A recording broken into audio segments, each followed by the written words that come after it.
All right, here he is, the Dragon, Zachary Borrego, on the show now, who fights next at Dana White's Contender Series on August the 9th when he meets Bo Nickal. Zach, how you doing, man? Pretty good, man. Pretty good. I'm excited. Just got done training. Had a good little 2-hour session, and I'm feeling good. So excited for August 9th.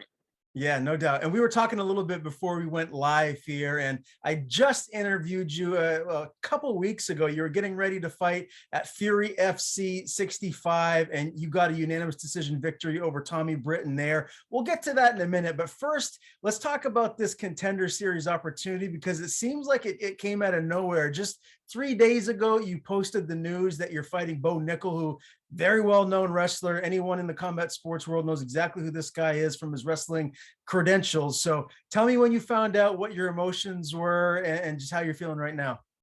Yeah, so it was kind of a funny little story behind it. So we got to New Orleans a couple of days early for my fight, June 26th. And a couple of days before that, my dad gets a call from the promoter, and I'm thinking, my opponent pulled out or something like that. And so he has a conversation with him, and then he kind of just leaves it at that. And I'm like, well, what happened? As a fighter, you kind of want to know what's going on. And he's like, don't worry about it. Everything's good. You still have your fight. But we really need you to perform at your highest level, this fight. So that was that. And then I want to say the day before, my dad kind of broke it to me and said, look, there's going to be some important people at this fight. And they're looking at you. And so, it's time to form. And of course, he didn't want to add no extra pressure. So, I kind of had an idea of what was going on. And then at first, my fight was going to be on the Fury Facebook Live. And then the day of the fight, I got a message saying that I got bumped up to Fight Pass. And so I kind of was pretty clear, like somebody was watching this fight, I ended up having a good performance. Unfortunately, I couldn't get a finish. Tommy was a tough dude. Took a lot of my shots that a lot of people probably wouldn't have taken. And, it showed that he was, a 14-fight veteran. But regardless, I was able to get the win. And literally as I'm walking off the stage, I got doctor saw me. I got changed up. And as I walked out, Eric and what was weird too is so as I'm warming up for my fight, all of a sudden my manager shows up, and my manager was just in Vegas the day before, and he kind of says what's up to me, and I'm like, okay, this is getting a little weird now, and so my manager and the promoter for Fury had a conversation with me and said that the opportunity came up, and if I wanted to take it. And literally 2 hours after my fight, verbally I'd confirmed. And of course there was some, negotiations on dates and stuff like that. But, on the way back, I confirmed, and we were able to sign it and got it done. So having that, I guess, inkling that you knew something was brewing, you didn't know the specifics, but you kind of had an idea. Did that add any extra pressure on you for this fight with Tommy? I mean, did you feel that going in there? I did. It's hard not to, especially when you hear the VP of Fight Pass is showing up. And then I heard that Mick, the matchmaker for the UFC, had shown up, and I never saw him. But, of course, when you're warming up in the back, you hear the words going around. So on top of what my pops had already told me, there was a little pressure, but, I feel like I do a good job of handling the pressure. And at the end of the day, it doesn't matter, who's there or what's at stake. I got to fight, and I got to perform, and I'm always looking to perform at my highest ability. So it really wasn't, anything new, but, I definitely had a little extra push to try to finish in a spectacular way. Is it kind of crazy to you because, you just had your third pro fight, you're 3-0 now, and Bo Nickal, he's only 1-0 as a professional mixed martial artist. So, historically speaking, in the past with Contender Series, you see guys that are 7-0, 8-0, maybe 8-1 or 9-1, just something like that, where they have a little bit more experience getting that shot. Is it surprising for you at only 3-0 to be in this position? It's very surprising. I'm not, this journey is very new to me, and I'm not going to sit here and act like, it was, I was expecting to go, but I was expecting to have, a couple of more fights. But, when an opportunity like this comes, I don't think you really have the choice to think am I supposed to be here? Or, is this supposed to happen? Those thoughts are definitely, passing through my mind. But at the same time, it's Dana White. I got to perform, and it is what it is. So it is surprising, but at the same time, I felt like I was eventually going to get there, and we just took a faster route to perform in front of Dana White. Yeah, man, and here you are. This is just so exciting. What does your family members think? I mean, what is everyone around you, your support system? What are they telling you? It's been kind of an up and down. For this past fight that I had, it was really one of the first fights and one of the first tests that I had, where I got hit a little bit, and so it kind of, I think, to my family became a little bit more real as to what MMA is about. So it was kind of a whole bunch of mixed emotions because I was bruised up. I had a few stitches, and then I have like this opportunity that came, and so they're like, I don't know what to feel, but at the end of the day, I have a very supportive family, and they're excited just as much for me as I am. And like I said, it was always my dream. I don't think anybody does MMA and doesn't dream of fighting for the UFC.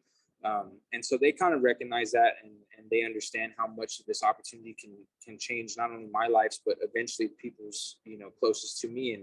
And so they're just really excited for me, man. They're really happy, and they're doing everything I can. I'm about to go train, spend a good part of my camp in Vegas, and so they're helping me out with that. And I'm excited, man.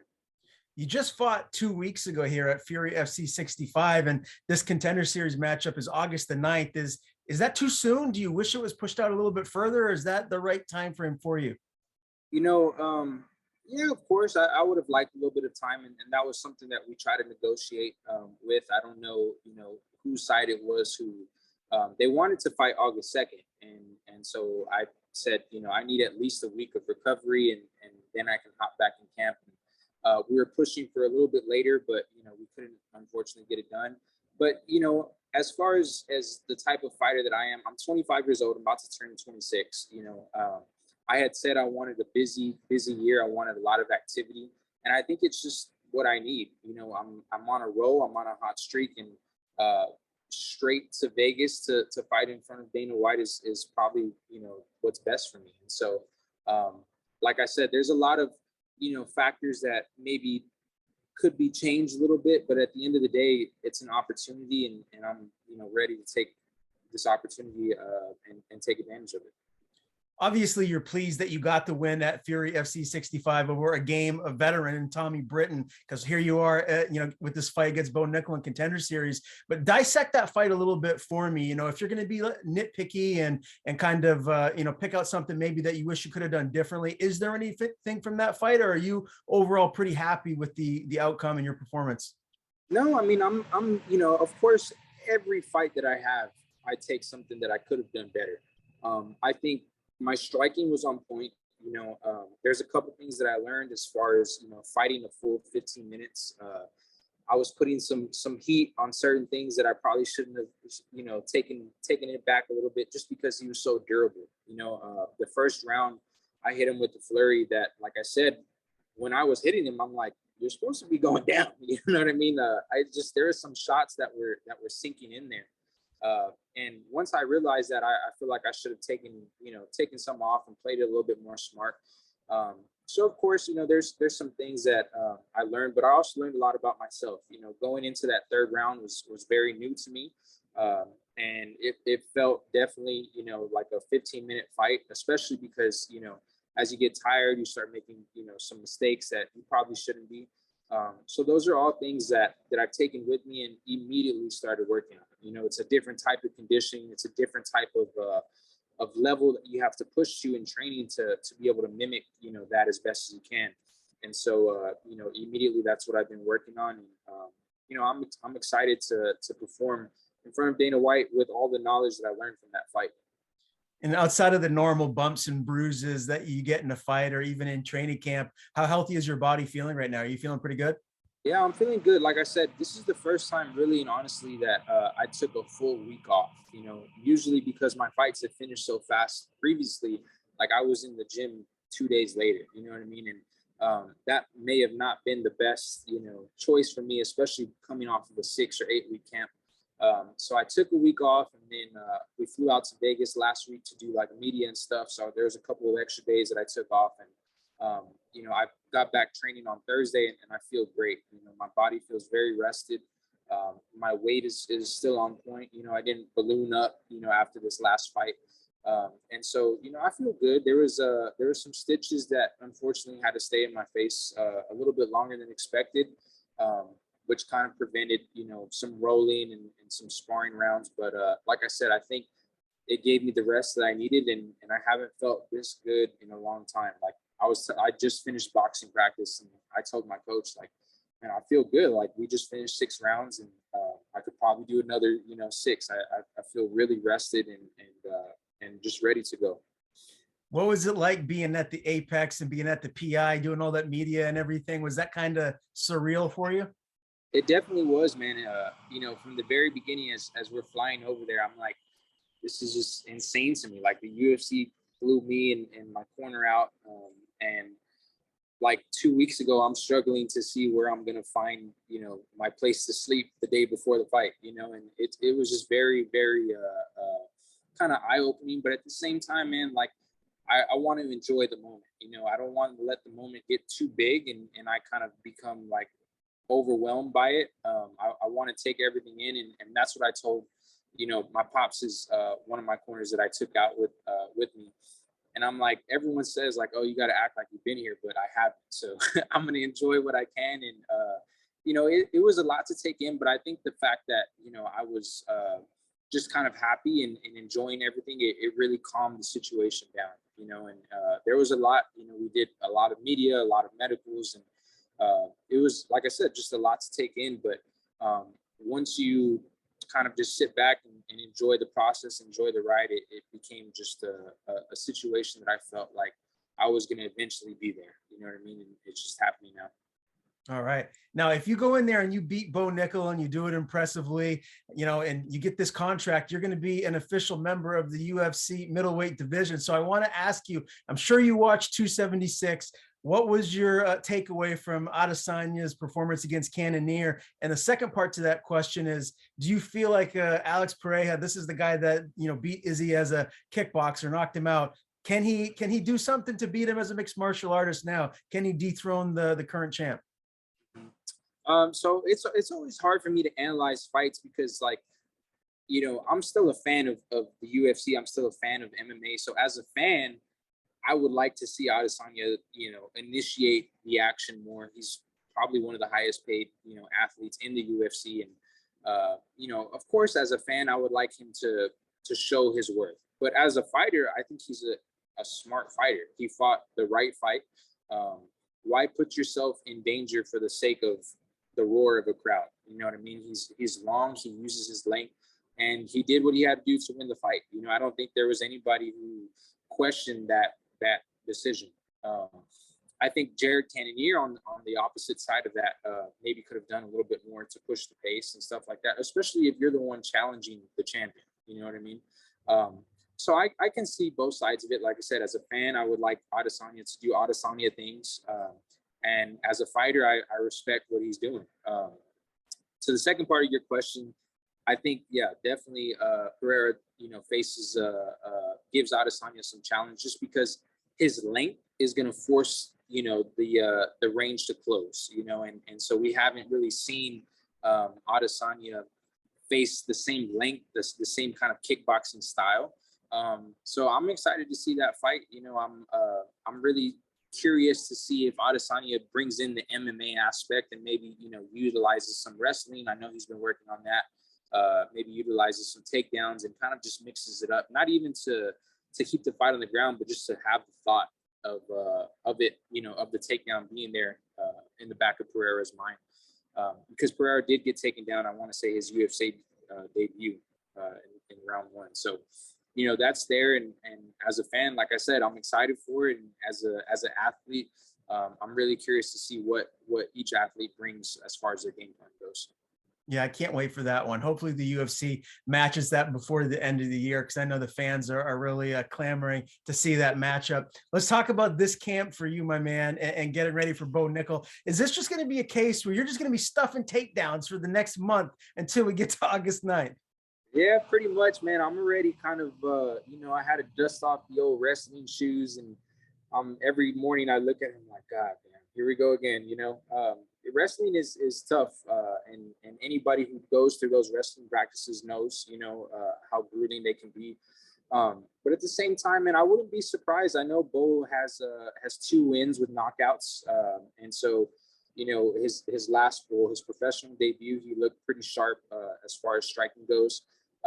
And so I wouldn't be surprised, man, if he tries to impress Dana and shows that he can stand up.